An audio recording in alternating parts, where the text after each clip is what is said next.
things of Twitter. They're serious, and we must have a serious conversation about information, where we get it, and how do we know it's credible. Welcome back to MCVcast. I'm Aaron Murphy. That was Darrell Ehrlick, the editor of Montana's newest news organization. We'll hear more from Darrell and the Daily Montanan in a few moments. I'm here with the Executive Director of Montana Conservation Voters, Whitney Tawney in Bozeman, and Political Director Jake Brown in Helena. And before we dive in, we're trying something new here on MCVcast. When you watch a football game on TV these days, you hear the sounds of a crowded stadium, ambiance recorded sometime before the COVID-19 pandemic. Well, that gave us an idea. This podcast is about protecting places, so why not pipe in ambient sound from some of those places? I'm going to put in some background sounds I recorded this week while sitting in the sun on the banks of the Yellowstone River. If you hear wind rustling through cottonwoods in the background, or Canadian geese honking overhead, or dogs barking in the distance, just close your eyes and imagine being where we are so lucky to live. We'll try to bring you the sounds of a new place in Montana every week. And now, to the headlines. I have damn little respect for people who wrap themselves in a flag and then try to burn this country down. That was Montana's senior U.S. Senator speaking to Montana Public Radio following this month's violent insurrection on Capitol Hill. As we record this podcast, the U.S. House of Representatives just impeached President Donald Trump a second time for inciting an insurrection. That means there's been a lot of focus on all three members of our congressional delegation. Here's more from Senator Tester during a conversation with reporter Aaron Bolton. It absolutely was a coup by domestic terrorists. This is a terrorist act yesterday. This was a direct affront to our nation, to our republic, to our democracy. And it cannot be tolerated, because if it is, this country is over with. Senator Tester also wrote a fiery national column this week. In it, he calls out the 13 U.S. senators who, prior to the attack, announced plans to object to the certification of Joe Biden as fair winner of the presidential election. Montana Senator Steve Daines was among those 13 senators. Tester wrote, quote, "Whatever their reasons, blame rests squarely on their shoulders, and history will never forget who they are, no matter how much they try to explain it away now." Senator Daines did do a lot of explaining this week. Here he is with Montana Public Radio's Kevin Trevelyan during a very limited interview on Friday. I'd just like to return to some of the campaign materials in particular. I have a campaign email from you that solicits donations by saying, quote, "Democrats are desperate to steal this election," unquote. And the email includes your pen signature at the bottom. I'm just wondering whether you think some of that rhetoric possibly has a role in sowing distrust in the electoral process, which was, I think, kind of the contention of these people who stormed the Capitol.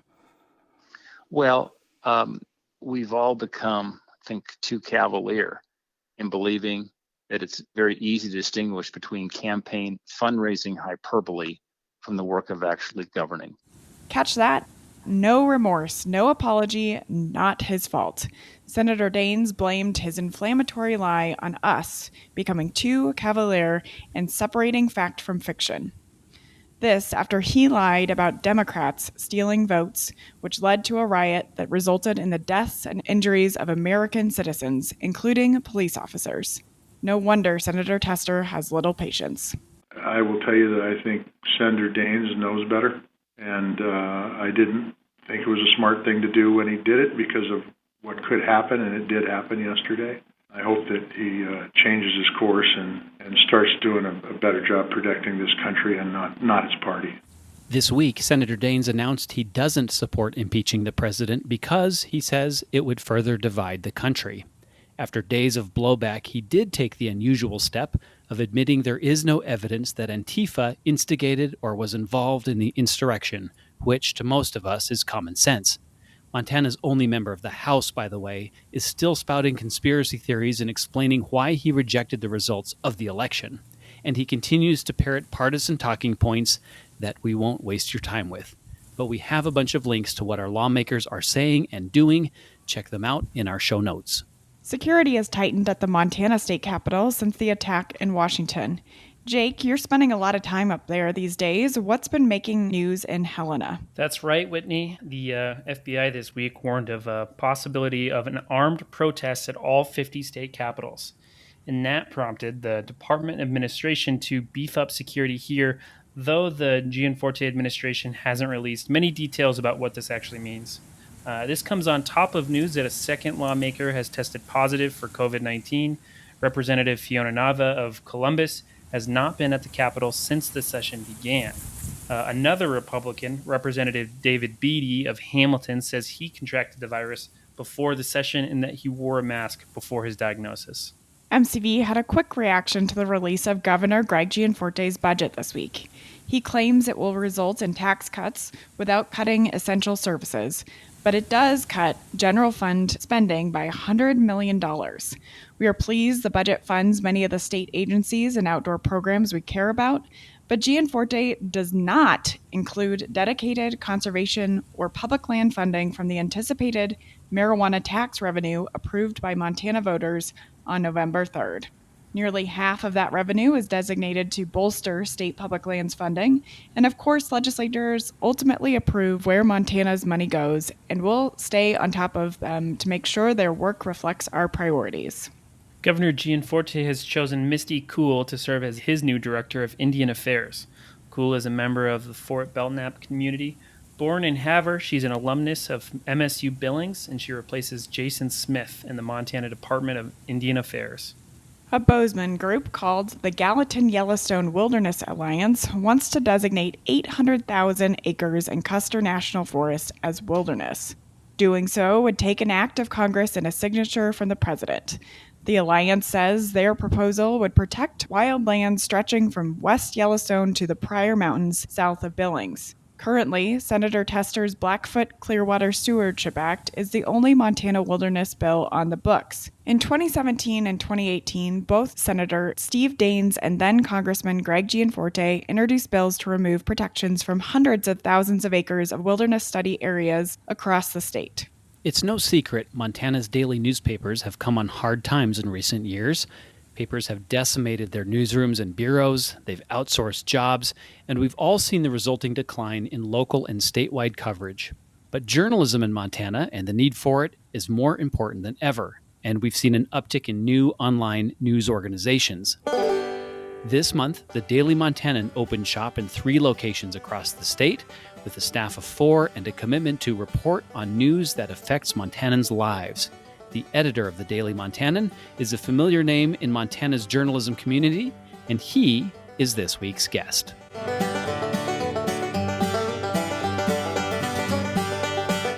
Darrell Ehrlick launched the Daily Montanan on January 5th. Prior to that, Darrell served as editor of the Billings Gazette, an award-winning role he held since 2013. Darrell is a Billings native who has also worked as an editor in Wisconsin, Utah, Minnesota, and Wyoming. He's a journalist, author, historian, and teacher, and he joins us from Billings. Darrell, thanks for being on MCVcast. Hey, Aaron, it's so good to be here. Thanks for having me. It's a pleasure to have you. First of all, congratulations on the launch, and we'll get into the details. But let's start with the elevator pitch. What, who, where, and why is the Daily Montanan? Yeah, so what is it? We're an online news website. We exist really for 2 really important reasons. We are a nonprofit that exists to give good coverage, relentless coverage to state government and state policies. And we do that for both our readers, and the reader is anybody who comes to our website or our social media accounts, our Twitter or our Facebook feed. And then we also provide our service for free, not only to readers, but also to any media that wants to pick it up. So if one of them, for lack of better legacy medias wants to pick it up, and whether that's broadcast or print, they can do that. If they want them on the website, they can do that. We don't have ads. We don't have paywalls. We're donation and philanthropy supported, and we are affiliated with the state's newsroom, which is in 19 other states. So tell us a little more about the state's newsroom. What does that affiliation mean for you and your mission as a newsroom? Yeah. First of all, what it meant for us is that our launch in Montana was much easier than if we would have just wanted to say, hey, listen, I want to start a news organization. Okay, well, how do you do that? Since they've launched in 19 other states, haven't been around for years, they kind of had how to launch, how to get started. And then, of course, the things that go along, because journalists, while they're not among the most lavishly paid, still need paychecks, benefits, all those great things. State's Newsroom is very, very good nonprofit. We are a nonprofit model, and that allows there to be some certainty about what money we make from donors or from people who are supporting us, whether that's through grants, foundations, or other businesses, that money is put into the journalism. And so one of the great things about States Newsroom is that we have affiliates in 19 other states. Montana was the 20th. And they have staffs doing the same thing that we're doing, covering state news there, right? Curating commentary and writing commentary, producing content. And then also we have a couple of things that are really cool. We have national editors who, the national editor I report to is a Pulitzer Prize winning journalist, a wonderful woman. And then we also have a Washington, D.C. Capitol Bureau staff of 4, and they were there on Wednesday during the attempted coup. And they also provide content for their members, the affiliates. And so, for example, we launched our site with a Q&A from Senator Jon Tester, and that was unique content to us. Of course, it could be shared, but we love having that ability because we can bring DC news and we can actually tailor it to Montanans. So that's the benefit. The benefit, too, is, for example, a few weeks ago in our Louisiana, we had a Republican representative who died of COVID. We had that story. When the Nashville bombing happened, we had people in Nashville at the time. We had photographers and we had people talking to eyewitnesses. So we were not only able to have another States Newsroom affiliate cover that, but we were able to get that content into the hands of Montanans so that if they wanted to read what firsthand accounts looked like in Nashville, they could do it. Or what firsthand accounts looked like in the Capitol, they could do it through our site. So we were kind of a conduit for that. So that's the benefit of being on a network like this. Well, so far in Montana, the Daily Montanan is you and 3 reporters. Who are they, and what are they responsible for covering, and where are they based? Yeah, so States Newsroom in Montana. Montana is the largest geographic state, so we're doing a few things. And one of the things that I really appreciate about the organization is they allow us the flexibility. They say, you know what you need in your state. We're here to help support you. And it's not the old joke, either the Reagan, we're from the government, we're here to help, or, we're here from corporate, we're here to help. But that's truly been the case. And one of the challenges, not so much during legislature, but in the other 3/4 of the time when the legislature isn't in session, we actually have people in Helena. We have a reporter in Missoula, and then we have, I'm in Billings.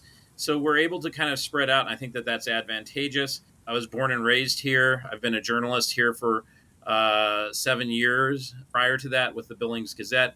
Kayla Spaller, who was most recently the interim editor in Missoula. She's Missoula. She covers a lot of education issues for us. And then we've got Aaron Kimball Sannett, who was a reporter with Politico and the Dallas Morning News. He also was covering the Arizona legislature for the Capital Times in Phoenix. And then we have Keith Schubert, who was covering the Minnesota legislature in St. Paul. He was a former journalist with the Milwaukee Journal-Sentinel and most recently Asbury Park Press in New Jersey. And so we were able to bring them to Helena. And the other great thing about States Newsroom is we also are working with freelancers for writing opportunities. So it's not just the 4 of us, but we're already working with 4 other freelancers on content that you'll be seeing soon in the Daily Montanan, and I would anticipate that roster to grow. So we're really trying to diversify our voices and the number of reporting resources that we can bring to leverage. And again, the great thing is for readers, they get all of this free, and even media companies, which may be strapped for reporting resources, can use our content as well. We've all seen the free press in this country come under attack very specifically over the last 5 years, and especially at the encouragement of the President of the United States. You've always been, Darrell, what I call a capital J journalist. What gives you the resolve to keep on trucking in this industry? Yeah, part of it is just passion. I mean, I wish for everybody listening that they find what they truly love to do, and I do love this. It's been hard, but also when you see the great change it can make, it's somewhat, it's been called one of the worst, journalism is one of the worst drugs you can get hooked on, because the pay is awful at times, the hours are harsh. But you see that through telling stories or bringing information to folks, good, credible information, that they make better decisions, or politicians act differently when they're being watched. And so, for all of those reasons, I've never gotten over that thrill. And the other thing that I say to a lot of people is I get paid to read and write and think and go to meetings and be at the front and center. That's just such a cool job. And I also believe that the republic will only be as strong as the information. What information it has will dictate how well it's going to survive or even endure. And right now, I think we've unfortunately confused information with media. That is, the information and gathering it is a professional pursuit of journalists and writers, and that's important. Having a Facebook page or having a platform takes signing up with Twitter or Facebook. And we've kind of blurred those things, but we need, especially now because of the proliferation of media, even things like Parler, Twitter, Instagram. We have so many media platforms that we're in even greater need of good, reliable content because we're flooded and inundated. And how do we select that? That's obviously a real challenge, and it was shown. I can't think of a better example than this week than people believing a whole bunch of things that just weren't true and marching on the Capitol doing violence. They had a certain, they had disinformation, but they were getting that from somewhere, and that shows that conspiracy theories aren't the playthings of Twitter. They're serious, and we must have a serious conversation about information, where we get it, and how do we know it's credible. Yeah, that's one of the things that I think about often is, I think the divide in this country, some people say it's left and right. I think it's more specifically fact versus fantasy. And how exactly do you get to that challenge? What do you say to the people who insist the earth is flat? I don't have an answer, but wondering if you're thinking about that too. Oh, we think about that all the time, and we don't want to necessarily just be an echo chamber for either side. I think that there are probably fantasies that both sides of the political spectrum harbor. I don't know that any journalism has the perfect answer. In fact, I've talked to two people who teach journalism at college, and they're both on sabbatical. They don't know each other. I just happen to know them, and they're both studying how to, things like the influence of certain cable news networks and worldviews, and how to break through that. I think really one of the challenges is a long time ago, say 50 years ago in Billings, Montana, we'll take Billings as an example, you had the Billings Gazette, and you may have had a few radio stations and a news broadcast, but your conduit for information was pretty locked down by a professional class of journalists. And today, you are bombarded by media of all sorts, and you have a dilution of facts, and you have a proliferation of platforms. And so getting that into the hands of people, delivering it, is really challenging, because at one time, the only way you had access to the rest of the world was through television or radio stations. And you really couldn't survive or carry on a cogent conversation without that. Now you can. It is possible to have that, but it makes it dangerous because there isn't the authoritative sources as there once was. And even what you're seeing right now in the rise of nonprofit media, for example, us, is a real change in even how that format looks and how it operates. So we think about it a lot. One of the things that we have to be more transparent about as journalists and professionals is reminding people not only that we got a certain piece of information, but how we got that information. For example, this election has really challenged journalists because on one hand, you have the leader of the free world saying things that are clearly not factual. But because he's the leader of the free world, we have a responsibility to cover what he says, and what he says has real impact and meaning. And yet we also know that what he says is not right and can be misleading and actually damaging. So I think we're having to wrestle with that. How do we report that? And how do we show that this isn't right without just coming off and saying nothing the president said was true or very few of the things? It's a real conundrum. And I don't think journalism, unfortunately, as Einstein says, our technology always eclipses our humanity. And I think our conversation about how to reach people with facts and calm things with good information, I think our technology has far eclipsed our humanity, and we're still back a couple of I don't know what the measurements are, whether we're still back a couple of years or we're still back a couple of miles, but we're not there yet. Well, let's zoom in a little bit to Montana, where we have a brand new governor's administration. We've got a brand new legislator. We've got a brand new land board. All of these things came with a pretty significant majority in the November 3rd election, and clearly it's coming at a time when journalism across the state, by and large, it's been decimated in recent years, as you well know.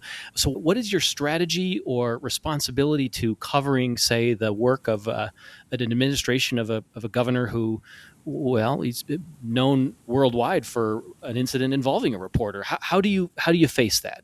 Yeah, I think one of the things that we do is for all the things that have changed, whether that's the immediacy of social media or the how quickly a 24-hour news cycle that never really ends, it just fades into another day.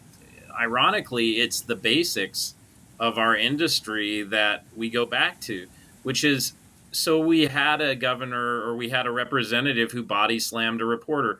Okay, that should inform us about what he might think of the media or the esteem that he holds reporting. But our job is to, I don't want to say ignore it, but understand it and still go back and ask the tough questions regardless. We have to get back to asking questions. What do you know? How do you know it? Can you get us documents? And then also, there's a real, and this is nonpartisan in insofar as it's a tactic and technique used by both liberals and conservatives, is oftentimes politicians want to control the narrative in press releases and statements from spokespeople. I think that our job is to not necessarily accept that or tell the readers when they're doing that. Honestly, that has not been the case at the Montana state level. I will say so far, the governor's office and the legislative staff have been remarkably transparent.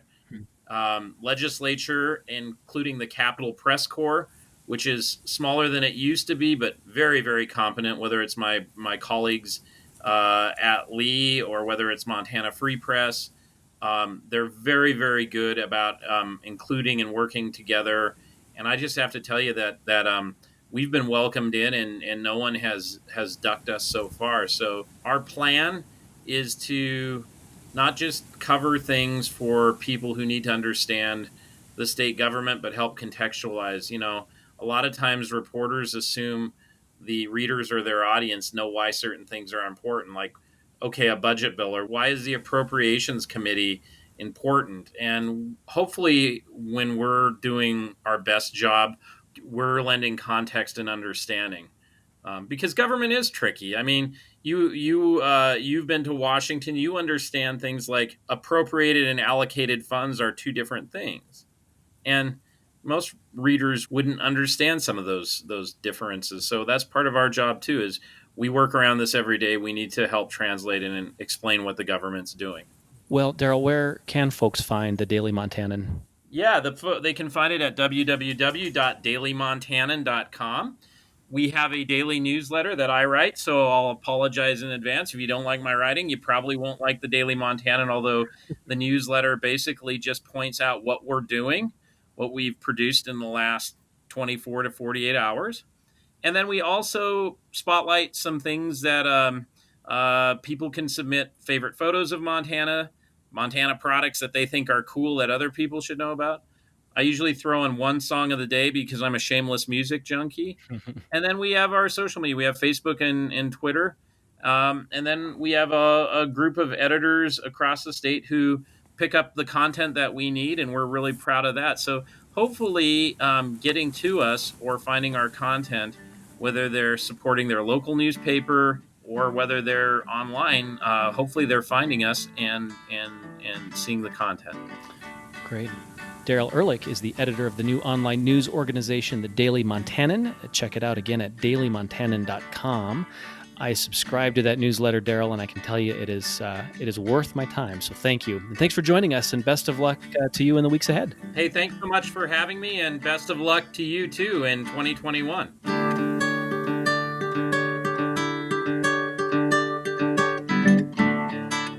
The views of our guests do not necessarily reflect the views of MCV, its staff, or its board of directors.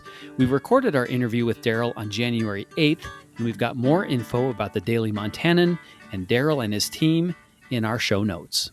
Last week, we shared news of our new accountability website. The Montana Conservation Voters has launched the Montana Pushback Campaign to keep people informed whenever environmental issues are on the docket in the capital. We formally launched Montana Pushback, a play on Governor Gianforte's Montana's Comeback, on Monday. Check it out, and check it out often, because we'll be changing it every time we have news to share about the work of the Montana legislature and what you can do to be a part of the legislative process. If you make a donation to our campaign of $25 or more, you'll get a free sticker to show your support for our work protecting Montana's clean air, water, public lands, and unique communities. It's more important than ever now that those things are at risk in Helena. Once again, that link is montanapushback.org. We want to leave you with a bit of encouraging news. The Montana Department of Fish, Wildlife, and Parks says over the past few weeks, volunteers have caught 18 live martens for relocation to the Little Bell Mountains in central Montana.